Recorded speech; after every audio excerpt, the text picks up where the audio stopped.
All right, what's up, fools? We are out here again. We are out in, I think, Covina, San Dimas on the Mike D. Antonovich Trail. And I don't know how to pronounce it, but we got the horses out here in the background. And we got my boy, Mr. Doug. What's up?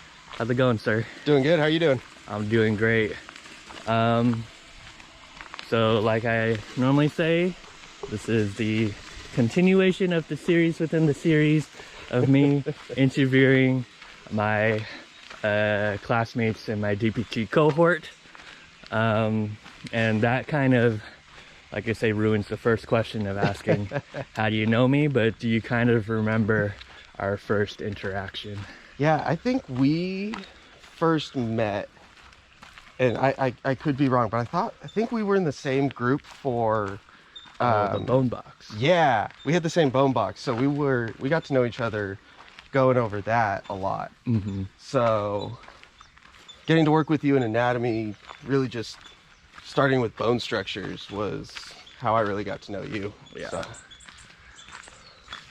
But yeah, Doug's really smart, and he's also very vocal, a lot more vocal than I am. I remember when we have Jeopardy, he's always our spokesperson. Look, just because I'm competitive doesn't mean I'm smart, all right? Hey man, but you're willing to put yourself out there, which is, I really appreciated that, at least from our group, because I felt like I definitely am not quite that person as much. Yeah, I learned I'm not afraid to make mistakes, and I'm not afraid of being wrong. So that's how I learn. Like, I make mistakes, I'm wrong, and I learn. So nice. Yeah. So I guess the second question normally is what your career trajectory is, and of course, since we're all in PT school, we are all trying to be physical therapists. So at least for this series, can you tell people kind of what your prior work experience is in, and then maybe what the population of people you want to work with in the future is? Yeah, so I worked for 5 years as an aide in an outpatient ortho clinic. So I got a lot of experience in that field, and that's what I'm pretty comfortable with. And like, that's what I kind of thought, hey, this is what I'm gonna do, like, long term. But I don't know, lately with like going through our neuro rehab class, I was like, you know, it might be fun to be in like that kind of world too, working with a lot more stroke patients and spinal cord injuries. So I'm still trying to figure that out, exactly where I'm going. I do really like the idea of that outpatient ortho, but I'm open to trying new things too. Nice. Yeah, have you so you don't have any inpatient experience? I have zero inpatient experience. I didn't even do any observation inpatient. So inpatient scares the bejesus out of me. So, Yeah. But yeah, I'll never turn my nose up to it. I will absolutely try it, but I'm definitely looking more to the outpatient world. Yeah. Nope, same, definitely. Same. No complaints here. So I guess to kind of get into the deeper questions of the interview, can you give me a issue or cause that you think is important right now, but you feel like it doesn't get the necessary attention or coverage that you think it deserves? So one thing that I'm really big on is, you can keep going. So one thing I'm really big on is high school football. Morning. I really think that, for me especially, because I was an awkward, unathletic kid who didn't really fit in anywhere, and I found my home in football. It's definitely got a bad rap to it with the concussions and the head injury side of it, but I do understand like parents' concerns when it comes to that kind of stuff, but I also believe that it's very unique that there's a spot for everyone on a football field. I don't care if you're short and skinny, weigh 100 pounds, but run fast, I got a position for you. I don't care if you're 6'6" and 300 pounds, I've got a spot for you.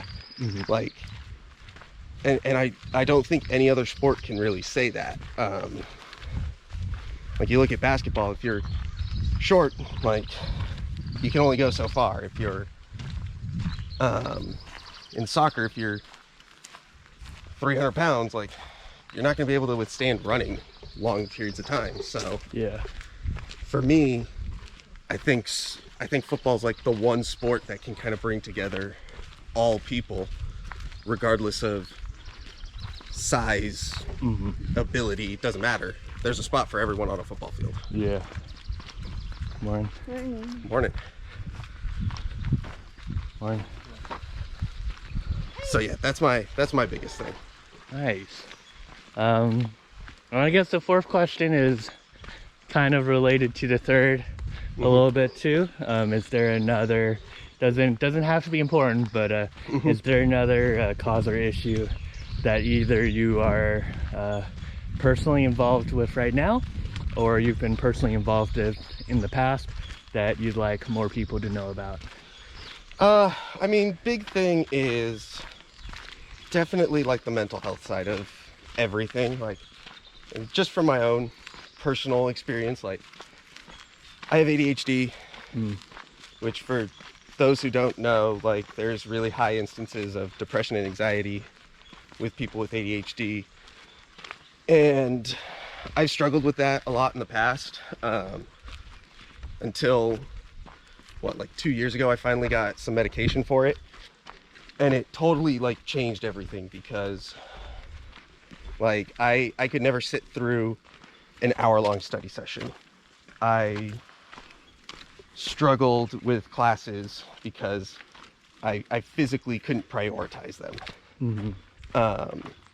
As soon as I got medicated, it's like, oh, now I can actually go through my day and not be dying because my brain doesn't want to quit on me every 30 seconds. Yeah.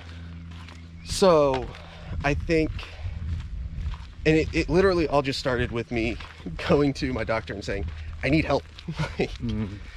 And there's definitely not enough of that going on today. I heard you talking about it in one of your past episodes.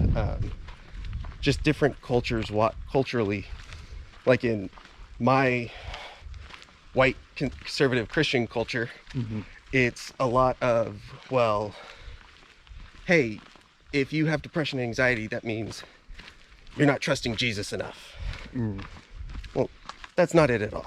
Like, Jesus also gave us all these tools and these medications and these doctors to help us through these tough times, and I'm not going to turn my nose up to it and not use that, because it's absolutely a viable and necessary avenue for us to go through. Yeah. So yeah. No, I like you bringing that up, and I'm kind of curious, at least, kind of with other future interviews, if, because I think, as you guys will see throughout the episodes, mental health does become I'll say a real prevalent topic with most people, and try to talk and not fall into the river. Oh shit. But I don't know if I've talked about it myself, but I did not really have I'll say, a religious upbringing. So I have not had to deal with kind of those, I'll say, kind of other factors. Yeah. Not to say that I haven't had my own mental health issues, but I think at least kind of in the environment that we're in at APU, being a evangelical Christian university, I'm curious to see if mental health does come up again. Yeah. Kind of what role religion has played in either hindering or helping their experience with mental health. Yeah, and for me, I think the evangelical world is like starting to, like, very slowly, but starting to like accept, like, hey, it's okay to talk to a therapist. It's okay to publicize, like, I'm struggling and I need help. But I know for the longest time, you would go to church and it's a lot like Instagram, where you want to show everybody that you're perfectly well off. Yeah. So, like, I always hear, it's like how detrimental social media is to teenagers today. Well, morning. I could make the exact same argument that 20 years ago, that's all church was putting yourself together, putting your best clothes on once a week, and going to show off to your community, your local congregation. Yeah, your congregation, that, hey, we've got it all together. Do you have it all together? And the truth is, no one has it together. So, Yeah. So yeah, nobody's doing perfectly, and I think that's something that we're starting to recognize as society, especially with our generation, our younger generation. And I think that's healthy. So I think that's the first step to fixing a problem is admitting there's a problem. Right. And I think that's where we're starting to finally get to society. Morning. Nice. So I'll say, kind of going off that point of hoping for the future that there's more open dialogue on this subject. Can you, in conclusion, can you tell everyone what your goals are for the future? They can either be short term or they can be as long into the future as you want. Yeah, I mean, obviously short term, get through and get our DPT. Like, that's the shortest, easiest thing, is get done with school. After that, it's, I'm getting married in December. So starting to, like, really build my own family. She's applying to PT school right now too, so help her through that as much as I can. Yeah. And then, yeah, after that, it's just get my career going. I eventually, hopefully, want to be managing a clinic. I have zero desire to own my own business, but I do like a leadership role. So Yeah. that's where I see myself in the future. Nice. So with that, I'll say before I end it, can you? I'll let you take that. All right. So I'll say before we end it, I know, well, like I said in previous podcasts, when I interviewed Mike, he has his own YouTube channel too, just doing daily vlogs. But Doug over here actually does his own podcast, and it's called PT Football Podcast right now. PT Football Podcast. You can find it on Instagram, or not Instagram, Spotify. I am on Instagram too, under the same name. But yeah, come out with episodes usually once a week. It's brand new, so there's only like 5 episodes right now. But yeah, come check it out. Yeah. No, Doug's I think besides Jeff Rogan, you're our resident football guy. So Yeah.